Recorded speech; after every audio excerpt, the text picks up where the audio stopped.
자, 교재 페이지 93쪽부터 한번 같이 보겠습니다. 일단 가나형은 저번에도 이야기했지만 기본적으로 여러분들한테 요구하는 건 주제 통합적 읽기고요. 그래서 가란다를 통합적으로 읽어라. 이게 일단 실제 출제자가 요구하는 내용이고, 반대로 얘기하면 나를 읽을 때 가의 내용이 머리에 있어야 됩니다. 가나형은. 그래서 나를 읽으실 때 가의 내용을 끌고 와서 필요한 내용을 확인하면서 읽을 수 있는지 이걸 점검하는 방식의 문제들을 많이 출제하고, 실제로 6월 목표 같은 경우에는 되게 딥하게 물어보는 경우가 있었다라고 이야기를 했었죠. 얘는 이제 수능이잖아요. 작년 수능 좀 떠올리기 싫은 질문이겠지만 작년 수능은 그렇게 딥하진 않았어. 하지만 확실히 예전 수능이랑 비교를 해봐도 점점 주제 통합적 읽기를 요구하는 문형이 많아지고 있는 건 사실이거든. 그러니까 올해는 더 딥해질 수도 있다. 이건 염두에 둬야 돼요. 아시겠죠? 그래서 다음 시간에 3월 모의고사랑 그 다음에 교재 숙제랑 이렇게 두 가지를 내줄 건데, 3월 모의고사 같은 경우에 해설 강의 필요로 하는 친구들이 많으면 수업 시간에 다루도록 하고, 만약에 별로 없다라고 하면 질문 처리할 거고, 내가 교재에서 숙제로 내주는 건 다음 시간 숙제는 이거보다 더 딥할 겁니다. 물론 걔도 평가원이에요.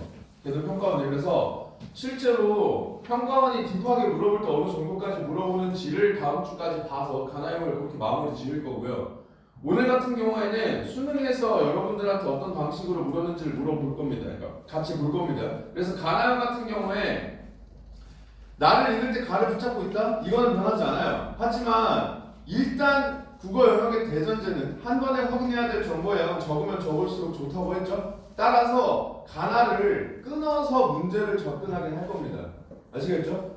가를 읽고 가와 관련된 거 해결한 다음에 나로 넘어갈 거예요. 자, 여기서 우리가 노리는 건 두 가지라고 했습니다. 첫 번째로는 계속 이야기하는 한 번에 확인해야 될 정보의 양을 줄이는 것. 두 번째로는 가를 읽고 가와 관련된 선지를 해결하면서 가에 대한 이해도를 점검하는 것.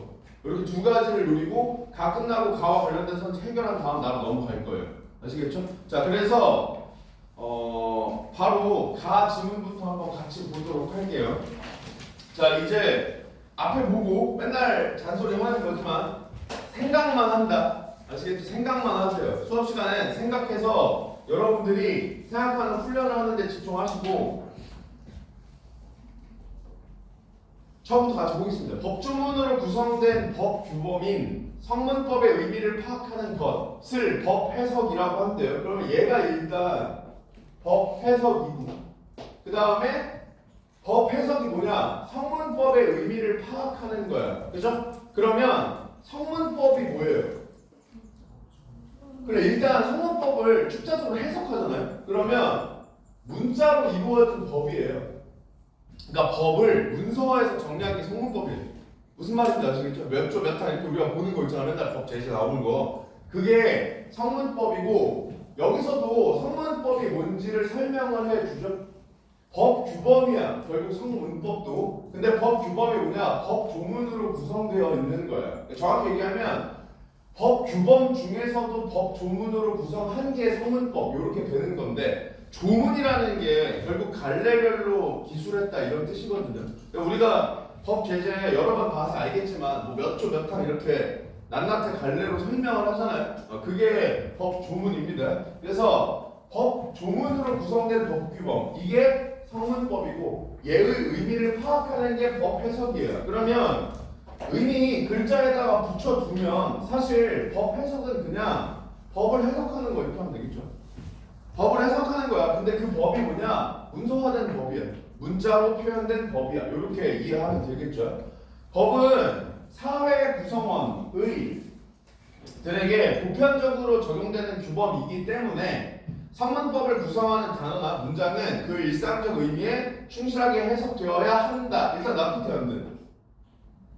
이걸 계속 얘기하지만 내가 납득이 안 되라고 물어봤을 때 지금 이 자리에서 당연히 대답하려고 노력해야 되지만, 더 나아가서 너네들이 숙제를 할 때 너네들한테 물어봤는지 물어봐야 돼. 무슨 말인지 아시겠죠?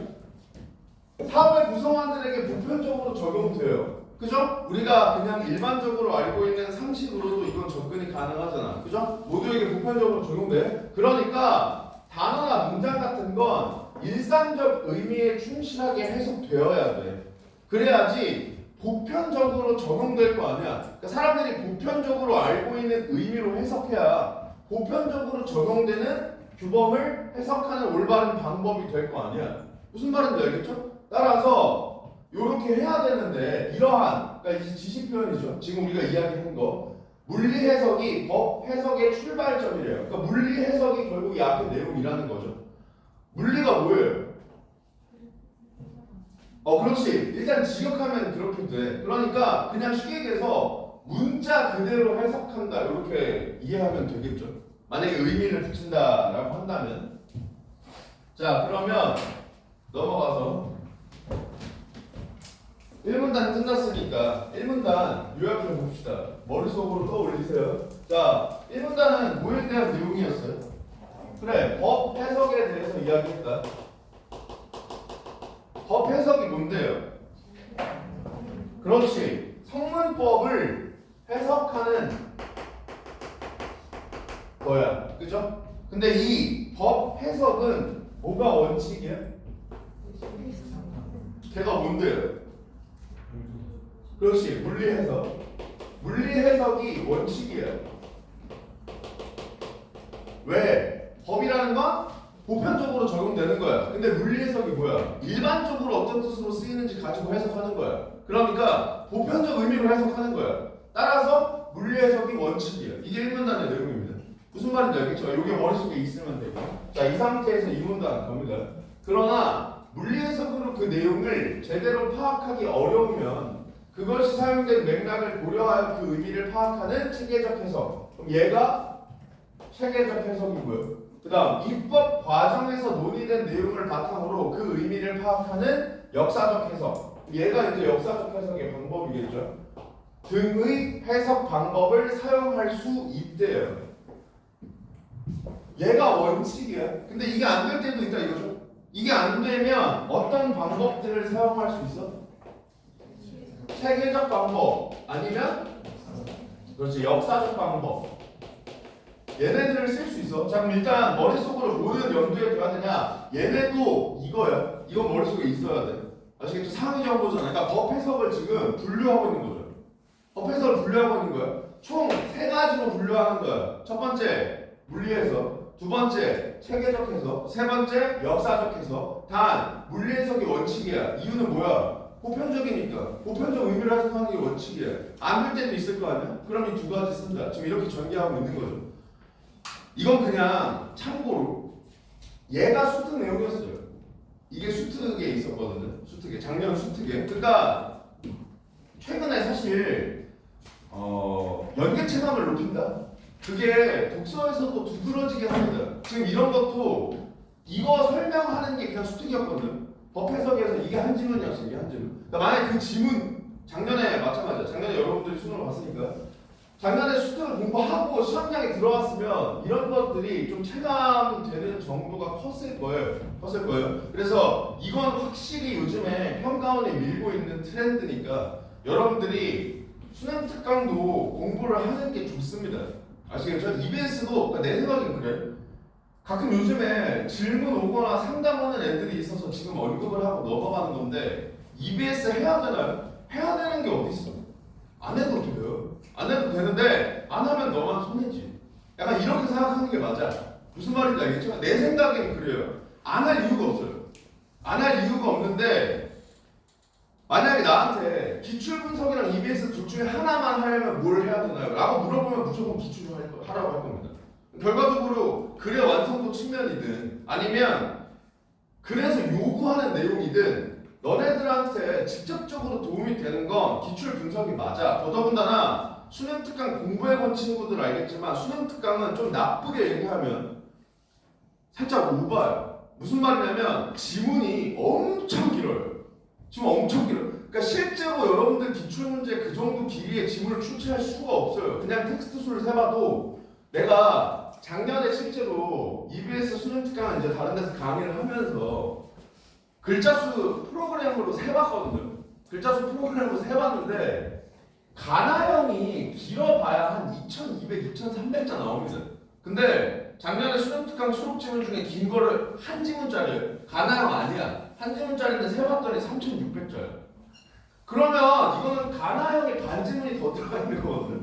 그러니까 이게 엄청 길어서 그거 절대 못 내요. 그걸 낼 수 없어. 근데 왜 그렇게 길어? 그냥 공부시키겠다 이거야. 무슨 말인지 알겠죠? 자, 이걸 읽어야만 수능을 볼 수 있어. 이게 아니라 얘도 한번 해봐. 약간 이런 느낌이란 말이야. 이런 느낌이란 말이야. 그렇기 때문에 수능을 대비하기 위해서, 그러니까 수능 스타일의 지문을 독해하는 방법을 공부하기 위해서 EBS를 공부하는 건 어쩌면 약간 거리가 있는 공부 방법일 수 있어요. 근데 분명한 건 체감 연계도를 높이려는 의도는 다분합니다. 다분해요. 노골적으로 지금 보여주고 있어요. 그리고 여러분들이 생각을 해야 될 게 가장 시간이 많을 때가 학기 초예요. 그러니까 6월 이후에 수특을 볼 시간이 없을 겁니다. 다른 과목들도 열심히 하셔야 되고, 그죠? 그러니까 만약에 EBS를 공부를 하겠다 그러면 지금 하시는 게 맞아요. 지금 하는 게 맞고 대신 공부 방법을 명확하게 설정하세요. 목표가 뭐냐에 따라 다르게 설정해. 아시겠죠? 저는요 그냥 연계 체감이 목적이에요. 연계 체감이 목적이에요. 그런 친구들이 있다면 EBS 수능 특강 풀지 마세요. 풀지 말고 그냥 지문이나 한 번씩 슥슥 읽어봐. 열심히 읽을 필요도 없어요. 그냥 남는 시간에 슥슥 읽어보고 치우세요. 근데 그게 아니야. 나는 EBS를 좀 제대로 공부를 할 거야. 이게 목적이라면 어차피 독서 공부하려면 텍스트 필요하죠. 독서를 공부하려면 텍스트가 필요합니다. 그러니까 내가 독서 공부를 할 거야. 근데 텍스트를 EBS로 쓴다. 이렇게 접근하세요. 알겠죠? 목적의식이 뭐냐에 따라 달라. 대신 이건 생각해야 돼요. 단순히 연계 체감이 목적이잖아요. 그러면 왜 내가 과하게 시간 쓰면서 문제 풀지 말라고 하냐면 시간을 쓰는 게 의미가 없기 때문에 그래요. 무슨 말이냐? 통계적으로 살펴보더라도 예를 들어서 2세트 있죠. 2세트 얘가 그냥 수특 내용이라고 했죠. 쉽게 얘기해서 솔직히 막말로 가를 거의 거저 먹을 수 있어요. 가를 거의 거저 먹을 수 있거든요. 근데 작년에 요 세트의 오답률을 살펴보면 참고로 카트보다 얘가 오답률이 있어요. 카트 친구보다 얘가 오답률이 있어요. 3번 문제 있죠. 우리 교재의 3번 문제. 우리 교재의 3번 문제가 화자객을 기준으로 오답률 2위였어요. 1위는 열팽창의 그 그림 문제 있죠. 걔가 1위였고 얘가 2위였어. 얘가 오답률이 70%였습니다. 10명 중에 7명이 틀렸다 이 말이에요. 이거. 그 다음에 4번이 오답률 6위 61.1%가 틀렸고요. 5번이 오답률 52.8%가 틀렸다. 뭘 너네들한테 보여주냐면 연계가 체감되는 거랑 맞는 거랑 다른 문제예요.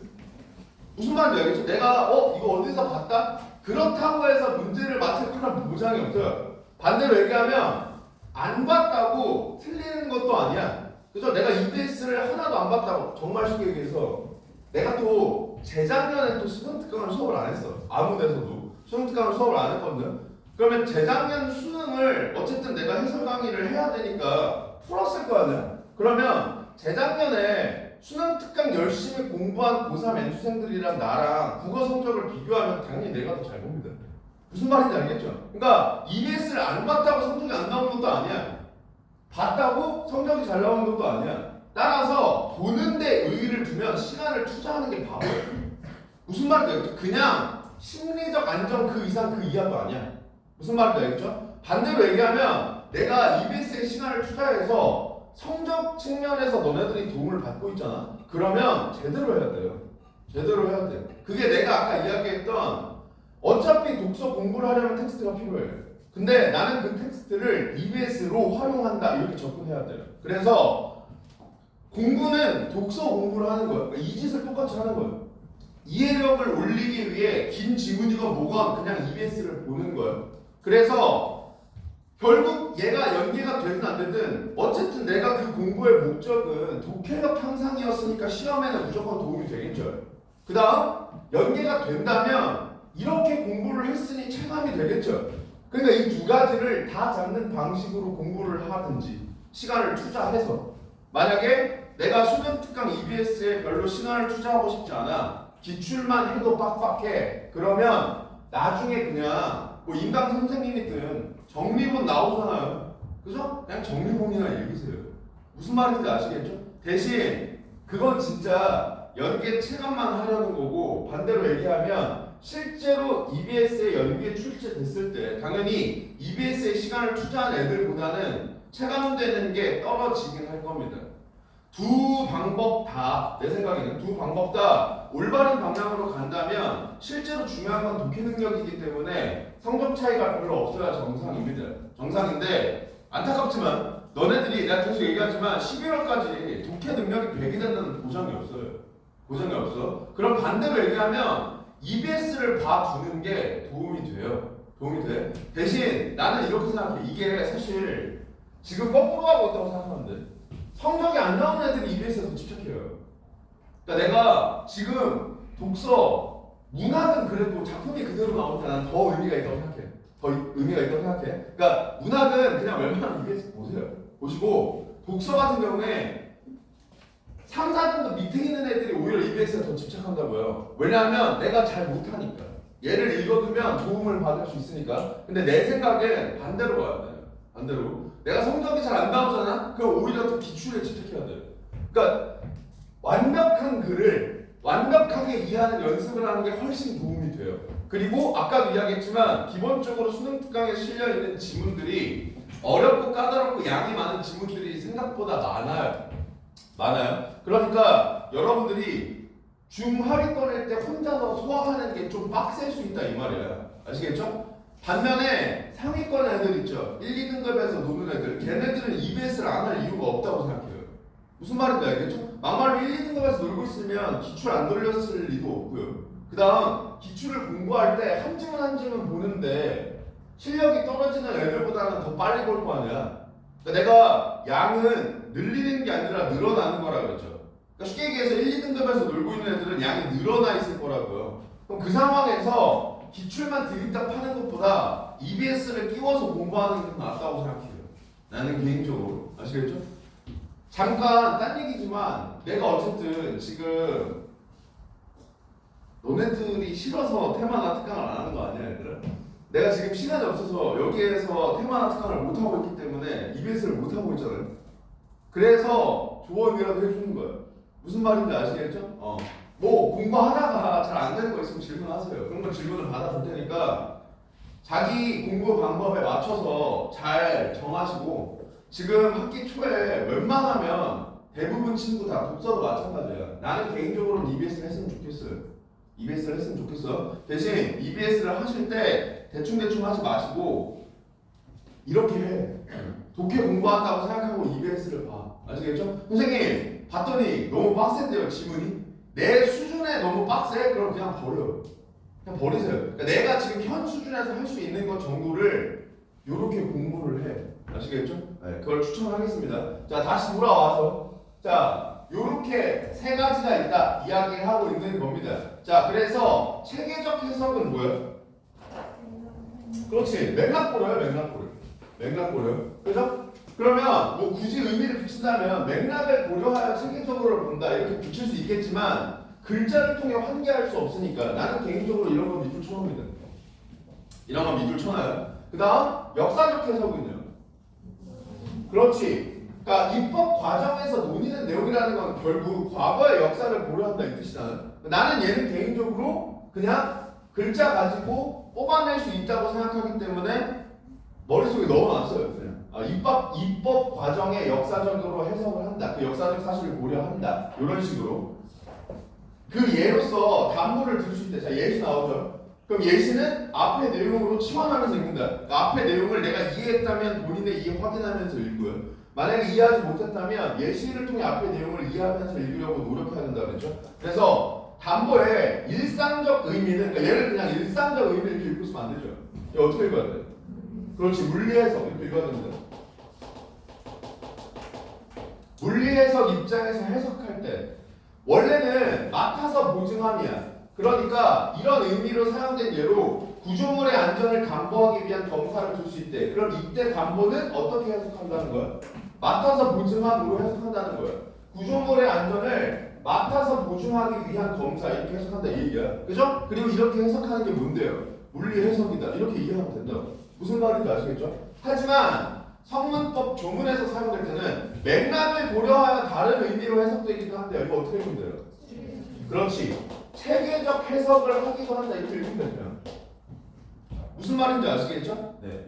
자, 그러면 요 내용 정리했으니까 사실 이 문단의 내용은 이게 거의 전부인데 뭐 추가적으로 읽은 내용을 한 번만 더 함께하자면 요 물리 해석의 예로 담보, 그러니까 담보 가지고 요걸 이야기하려고 하는데 물리 해석의 예로 하나 나오고, 그죠? 구조물의 안전 담보. 그 다음에 체계적 해석을 이제 이야기하겠구나 정도를 생각할 수 있겠죠.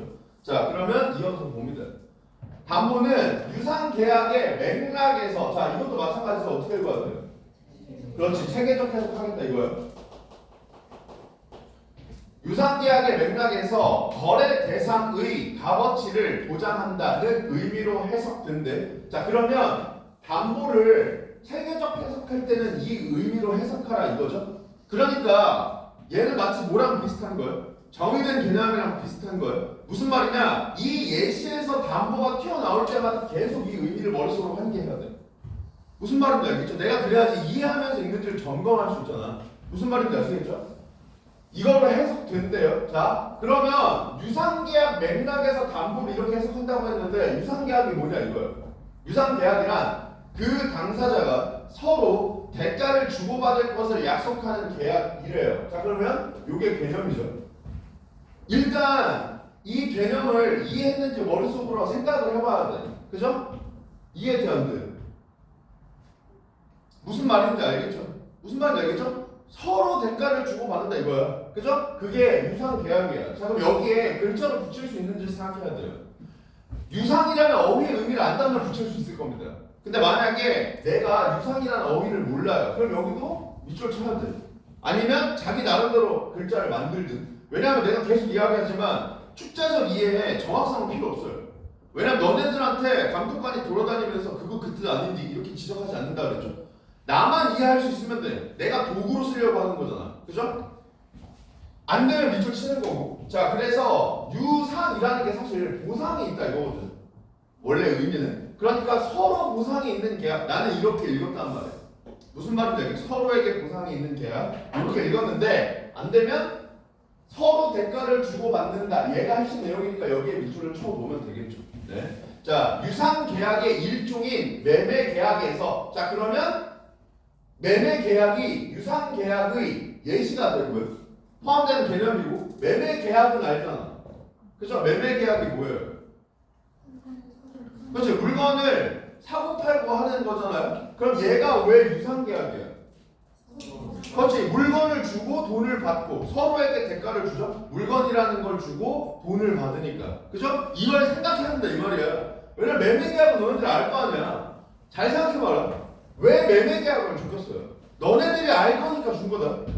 유상계약은 몰랐잖아. 모를 거니까 모를 거라고 생각하니까 개념을 줬잖아. 그죠? 근데 피해자 입장에서 얘는 반드시 알아야 된단 말이야. 그래야 이걸 이해할 수 있으니까. 그래서 얘를 예시로 줬다고요. 근데 이걸 글자로 읽고 있으면 의미가 없다고. 무슨 말인지 알겠죠? 얘를 이해하라고 이걸 줬고 이걸 너네들이 알잖아요. 그럼 여기에 적용해야 된다고. 그게 예시를 읽는 방법이라고 했잖아. 무슨 말인지 알겠죠? 그래서 매매 계약 같은 거 그게 유상 계약이라고 이렇게 이해를 해야 된다고. 아시겠죠? 단순히 그냥 이걸 글자로 받아들이는 게 아니라, 자, 매매 계약에서 목적물이 계약 체결 당시부터 있던 하자 때문에 대금만큼의 값어치를 하지 못했대요. 자, 여기서 머릿속에 뭐 떠올려야 돼? 이거 떠올려야 돼. 그죠? 담보가 뭐였어요? 값어치 보장이죠. 값어치 보장이야. 근데 값어치를 못했어요. 그럼 어떻게 해야겠니? 이거만큼 다시 줘야죠. 보장해줘야죠. 값어치를. 무슨 말인지 알겠지? 이런 생각을 할 수 있어야 돼. 여기하면 매도인은 제정한 지 어휘잖아. 그죠? 매도인 누구예요? 한 사람. 그죠? 물건을 건넨 사람. 한 사람은 하자 발생의 원인이 무엇이든 담보 책임을 져야 돼. 자, 여기서 담보 책임 이걸 글자로 읽었으면 안 된다고. 얘를 끌고 와야 된다고. 이거를 끌고 와야 된다고. 그죠? 담보 책임이라는 게 뭐야? 대상의 값어치를 보장하는 책임을 져야 된다고요. 무슨 말인지 알겠지? 이렇게 읽어야 된다고. 이렇게 읽어야 된다고. 그 책임의 내용은 손해배상이 원칙이야. 납득하는데 되죠? 손해배상이 뭔데요? 그렇지. 즉 값어치 못했죠. 못한 만큼 돌려주라고. 왜? 보장해야 되는 책임이 있으니까. 이거잖아. 무슨 말인지 알겠지? 자, 그리고 이거는 또 이제 문제랑 사실 관련된 팁이죠. 이런 거 좀 조심해. 원칙. 법에서 이거 가지고 장난질 많이 치잖아요. 그죠? 그러니까 좀 예민하게 받아들여. 아시겠죠? 원칙. 그럼 이게 원칙이라는 건 예외가 있을 수 있다. 예외가 있다면 걔는 좀 체크해 놔야겠다. 일단 이 생각은 하라 이 말이야. 내가 모든 이런 수식어 좀 예민하게 받아들이라고 했잖아. 같은 맥락이에요. 아시겠죠? 손해배상이 원칙이야. 자, 여기까지 납득하기 어렵지 않아? 만약 하자로 인해 매수인 역시 마찬가지야. 그냥 글자로 읽고 있으면 안 돼. 왜? 생긴 게 비슷하잖아. 아무 생각 없이 이걸 눈으로 글자로 읽으면 얘네들이 헷갈린다고요. 그 의미를 항상 생각하라고. 알겠죠? 매수인 어떤 사람이에요? 산 사람, 물건 산 사람이죠? 산 사람이 계약의 목적을 달성할 수 없으면 조건, 내가 이야기했죠. 평가원 조건 패티시 있다고. 얘는 거의 조건을 미치는 데잖아. 이런 말 하면 안 돼. 찍고 있으니까. 조건을 묻는 걸 좋아하시잖아요. 그죠? 그러니까 여기서도 사실 조건 묻죠. 지금 이 세트에서 조건 묻죠. 그러니까 조건 나오면 좀 잘 예민하게 받아들여. 아시겠죠? 달성할 수 없으면 매수인은 계약을 파기하고 대금 환불을 청구할 수도 있대. 자, 머릿속으로 정리해. 머릿속으로 정리해. 자, 다만 매수인이 계약 체결 당시 하자의 존재를 알았거나 알 수 있었던 경우에는 담보 책임이 인정되지 않는데. 뭔 말이에요? 사는 사람이 계약할 때부터 저거 약간 문제 있는데? 를 알고 있거나 그걸 알 수 있었으면 책임 안 져도 된다 이 말이에요. 알겠죠? 이게 이제 법에서 맨날 나오는 그 고의성 그거랑 관련되어 있는 건데 일단 여기서는 그냥 체크를 해 두시면 됩니다. 아시겠죠? 자, 머릿속으로 내용 정리해. 이제 넘기고 요약할 거니까. 자, 그러면 3문단 뭐에 대한 내용이었어요? 그렇지. 여기에 예시야. 그죠? 여기에 예시. 일단 지금 계속 담보로 이야기한다. 그죠? 담보로 이야기한다. 여기서 담보로 이야기했었고. 자, 체계적 해석의 예시 첫 번째 뭐였어요? 그렇지. 유상계약 맥락이야. 그죠? 유상계약 맥락. 유상계약이 뭔데요? 그렇지. 서로 대가를 주고받는 거예요. 그죠? 서로 대가를 주고받는 거. 자, 유상계약의 맥락에서 담보의 의미가 뭔데요? 그렇지. 대상의 값어치 보장. 이거였죠? 이거였죠? 자, 그래서 계약 상황에서 매도인이 있고요. 매수인이 있어요. 이게 지금 유상계약의 예시인 매매계약이죠. 서로 물건 사고 파는 거. 매도인이 물건을 주고 밑에다 쓸게. 방향 바꿀게. 왜냐면 밑에 필기를 해야 되니까. 매도인이 물건을 주고 그 다음 매수인이 돈을 주죠. 그죠? 서로 대가를 주고받죠. 그러니까 유상계약이에요. 그죠? 여기에서 담보는 값어치를 보장한다 이런 뜻이에요. 그래서 실제로 예를 든 게 요 물건에 하자가 있어요. 문제가 있어요. 그래서 손해가 발생했어요. 그럼 어떻게 해? 그렇지. 당연한 거죠. 왜? 담보가 값어치 보장이니까. 그쵸? 값어치를 보장해야 되니까 배상해야 돼. 이거 원칙이에요. 그죠? 근데 이제 여기 추가적으로 뭐가 붙어 있었잖아. 걔를 떠올려 보세요. 배상 원칙인데 첫 번째, 만약에 이 하자 때문에 계약 목적을 달성하지 못했어요. 그럼 어떻게도 할 수 있어요? 그렇지. 계약 파기하고 환불을 청구할 수 있어. 그죠? 이게 가능해. 그죠? 그 다음 단이니까 사실 얘가 이 모든 걸 뒤집는 애예요. 그죠? 모든 걸 뒤집는 거야. 단 하자를 알았거나 알 수 있었어요. 알 수 있었어? 그러면 담보 책임 없다. 이게 3문단의 내용이에요. 이해되시죠? 자, 그 다음 4문단 갑니다. 한편 담보는 채권과 관련된 맥락에서는 또 뭐야? 역시 체계적이에요. 그러니까 계속 얘만 얘기하고 있는 거야. 얘 얘기 안 하고. 아시겠죠? 채권과 관련된 맥락에서는. 그리고 우리 채권 이거를 무슨 반대 했었나? 그 주택임대차 무슨 반대에서 했나? 정기 반대인데. 정기 반대 했어요? 그럼 여기서는 일단 다 알겠네. 우리 그때 채권 배경 지식을 알아두자고 했죠. 배경 지식을 알아두자고 했죠. 채권 워낙 자주 나오니까. 여기서 채권 나왔잖아. 그죠? 채권 뭐라 그랬어? 그렇죠. 어떤 행위를 요구할 수 있는 권리예요. 일정한 행위를 요구할 수 있는 권리. 이걸 법적으로 이야기하면 급부라고 하는데 뭐 급부라는 말을 모른다고 치더라도 행위 요구 권리다 이 정도 알고 있어야 돼요. 아시겠죠? 채권과 관련된 맥락에서는 채권의 실현 가능성을 보장하기 위한 조치래요. 그러니까 여기서 말하는 채권의 실현 가능성이 뭐야? 요구할 수 있는 권리가 실현될 수 있도록 보장한다 이 뜻이에요. 무슨 말인지 알겠죠? 반대로 얘기하면 뭐예요? 채무 이행 가능성이다.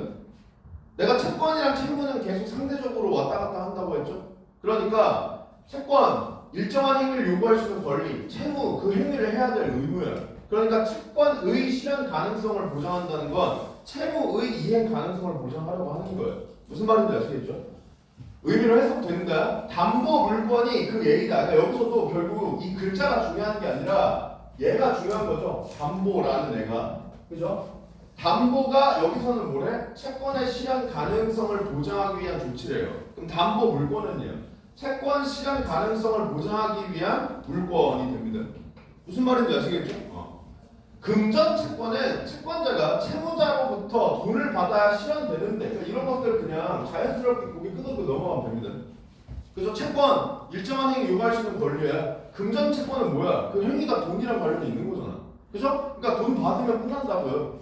무슨 말인지 알겠지? 채무자가 돈을 지급하지 않으면 뭔 말이에요? 그렇지. 만약에 채권 채무랑 관련된 배경 지식이 있어요. 그러면 채무가 이행되지 않으면 이렇게 읽으면 되고요. 없어요. 그럼 어떻게 하면 돼요? 채권이 실현되지 않아서 이렇게 읽으면 된다. 앞에서 설명을 줬으니까. 무슨 말인지 알겠죠? 채권이 실현되지 않았어. 그러면 강제 집행 절차라는 걸 거친대요. 강제 집행 절차가 뭐겠어요? 강제로 집행하는 거야. 그죠? 강제 집행의 목적물이 부동산이면 이런 거 이제 조건이고 혹은 예시일 수도 있고요. 그죠? 부동산이면 그 부동산을 경매하여 마련된 경매 대금을 배당받음으로써 금전채권은 실현돼요. 따뜻해 안 돼? 글자 읽지 말고 머릿속으로 생각해. 알겠죠? 지금 뭐야? 돈 달라고 했는데 돈 안 줬어요. 그럼 어떻게 한다고? 얘가 갖고 있는 거 경매해. 경매하면 팔린 돈 들어오죠? 그걸로 돈 나눠줘. 그럼 나는 돈 받았죠? 그러니까 금전채권 실현됐다고 이 뜻이잖아. 무슨 말인지 알겠죠? 이때 경매 대금을 배당받을 금전채권자가 여럿이면 이럴 수도 있겠죠. 여러 명한테 돈을 빌렸을 수도 있잖아. 그죠? 여럿이면 각 채권자는 각자의 채권에게 비례하여 배당받아야 하는 것이 원칙이야. 따뜻한데. 그죠? 얼만큼 빌려냐에 따라서 거기에 해당해서 비례해서 나눠준다고. 무슨 말인지 아시겠죠? 그러나 채권자 중에 담보 물건을 가진 자, 아까 담보가 뭐였어요? 그렇지. 채권 실현 가능성 보장이죠. 지금 금전 채권이니까 그때 채권은 뭐예요? 돈이잖아, 돈. 그죠? 그러면 돈 받을 수 있게 보장해 주는 거죠. 담보 물건이라는 건. 그러니까 돈을 받을 수 있게 보장해 주는 그 물건을 가지고 있는 사람한테는 먼저 준다고. 무슨 말인지 알겠죠? 당연하잖아. 그러니까 이건 다 그냥 고개 끄덕이면서 오케이. 이렇게 읽으면 된다고. 무슨 말인지 알겠죠? 자, 그러면 두 번째, 이제 유상계약 말고 채권 맥락인 거죠. 자, 채권 맥락에서는 담보가 뭐예요? 그렇지. 채권 실현 가능성 보장이야. 이거 이 글자에 집착하지 않아도 돼. 알겠죠? 의미만 알면 돼요. 그러니까 가지고 있는 권리가 실현될 수 있도록 보장해 주는 거예요. 그래서 예를 들어서 이 채권이 금전채권이라면 돈을 받아야 돼요. 그죠? 금전채권이 실현되려면 돈을 받아야 돼. 그죠? 근데 돈을 안 줘요. 돈 안 줘. 그럼 어떻게 해? 그렇지. 강제 집행해. 근데 이것도 이 글자에 집착할 필요 없죠? 쉽게 얘기하면 경매해. 갖고 있는 거 팔아치워. 그죠? 그 다음에 어떻게 해? 그렇지. 배당금을 분배해. 그죠? 어떻게? 그렇지. 얘는 비례해서 나눠주는 게 원칙이야. 얼만큼 돈 받아야 돼요? 거기에 비례해서 나눠준다고. 그죠? 근데 담보 물건이 있으면 그렇지. 담보 물건이 뭔데 이때? 채권 실현 가능성을 보장하는 물건이죠. 그러니까 돈 받을 수 있게 보장해 주는 애죠. 그러면 먼저 준다고. 무슨 말인지 알겠죠? 이게 사문단의 내용이죠. 그러면 다 끝났다. 자, 그럼 여기에서 가와 관련된 것들 체크합니다. 자, 계속 얘기하지만 앞에 봐. 앞에 보고 생각만 해. 생각만. 우리가 지금 이해했잖아요. 그럼 이해한 내용 가지고 판단하려고 연습하는 거예요. 아시겠죠? 시험장에선 안 되면 빨리 눈 돌려.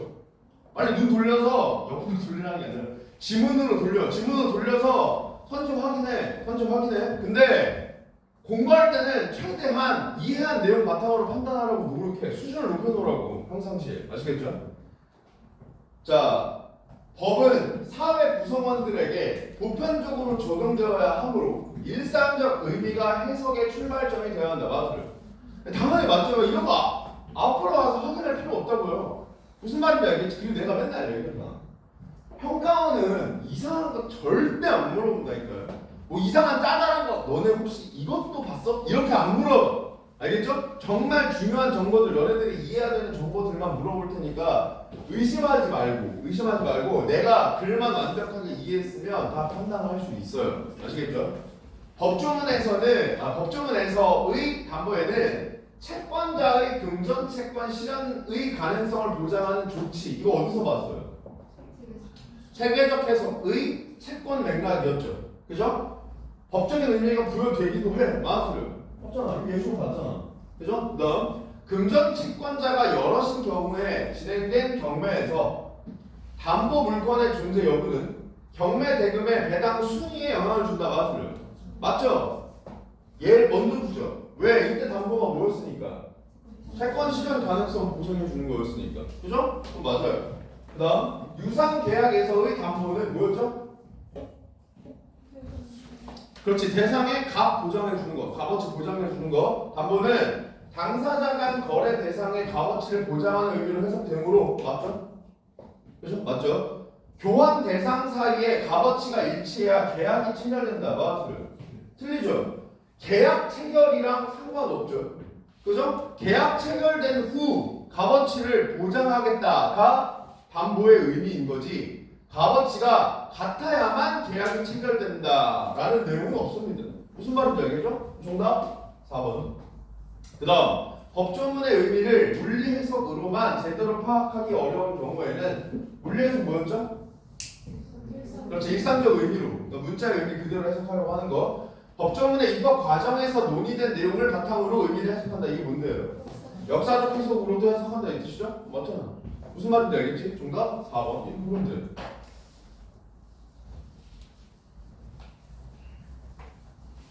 시험장에서는 기억 안 나면 이런 단어들을 시발점으로 해서 빨리 가서 찾아서 고르는 것도 당연히 방법이에요. 근데 내가 공부할 때 그 방법을 추천하지 않는 이유는 그 방법만 알 경우에 어려운 걸 맞출 수 있는 방법이 없어요.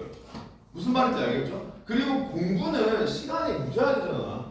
시험장에서야 너네들이 시간 내에 풀어야 되지만 공부할 때는 시간이 무제한이니까 기본적으로 본인의 능력 자체를 기르려고 노력하라 이 말이에요. 알겠죠? 그러니까 내가 예전에 운동을 했으니까 자꾸 비유를 운동에 드는데 예를 들어서 복싱 같은 경우에 보통 이제 중고등학교 애들이 3라운드나 4라운드 정도 뛰거든요. 시합에 나가면. 그러면 그냥 생각해보면 3라운드 해봤자 중고등은 3분 뛰니까 9분 정도야. 9분. 그것도 3분 뛰고 쉰 다음에 3분 뛰고 이렇게 하면 된단 말이에요. 그럼 9분 속된 말로 주팝 같잖아. 그냥 가서 뛰면 될 것 같잖아. 그죠? 근데 진짜로 못 뛰어요. 1라운드만 하는데 애들 뒤질려요 진짜.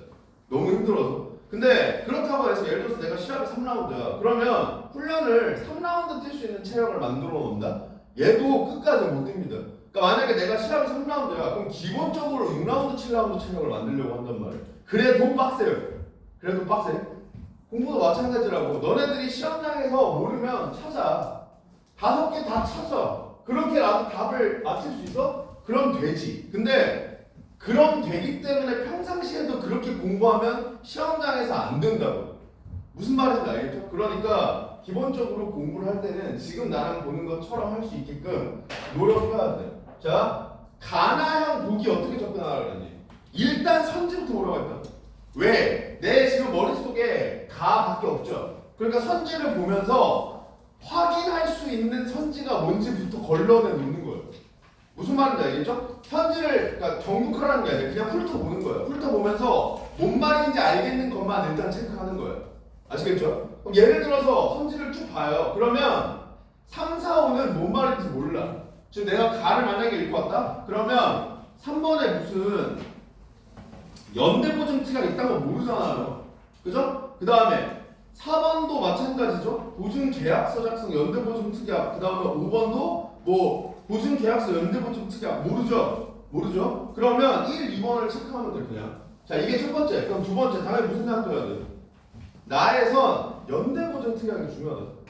지금 3, 4, 5 계속 그거 물어보고 있죠. 나 안 읽었지만 그 예측해 준다고. 무슨 말인지 알겠죠? 그러니까 시간을 투자하는 게 의미가 있다 얘기예요. 자 그러면 얘네 둘을 이제 보기 가지고 체크하려고 하는 겁니다. 체크하려고 하는 겁니다. 자 그럼 먼저 선지를 이제 정독하는 거야. 갑이 납품한 예술품에 갑의 행위와 무관한 하자가 있어서 요런 거 이제 체크하면 되겠죠. 하자가 있어서 을에게 손해가 발생했어요. 그러면 계약 체결 시점에 을이 그 하자를 알 수 있었으면 을은 손해배상을 받을 권리가 없다. 자, 무슨 생각하면 돼? 무슨 생각하면 돼? 지금 요 내용이 지문에 나와 있는 내용과 일치하려면 결과적으로 을이 매수인이면 된다. 무슨 말인지 알겠죠? 그런 거 맞는 거잖아. 지문에서 그런 내용이 있었잖아요. 매수인이 계약 체결 당시에 하자를 알 수 있었거나 알고 있었다면 손해배상 받을 권리 없다. 왜? 담보 책임이 없어지니까. 결국 담보 책임 때문에 손해배상을 받는 건데 그게 없어지니까 없을 거 아니야. 그죠? 그러면 실제로 을이 매수인인지만 보면 돼.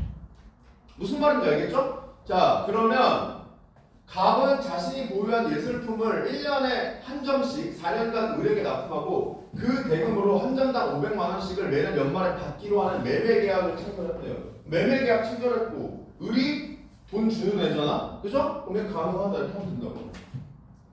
무슨 말인지 아시겠죠? 자, 그 다음 갑이 납품한 예술품의 하자가 있어서 을에게 손해가 발생한 경우 을이 그 하자에도 불구하고 계약의 목적을 달성할 수 있으면 을은 그 대금에 환불을 받을 권리가 없다. 자, 아까 환불은 언제 받을 수 있었어요?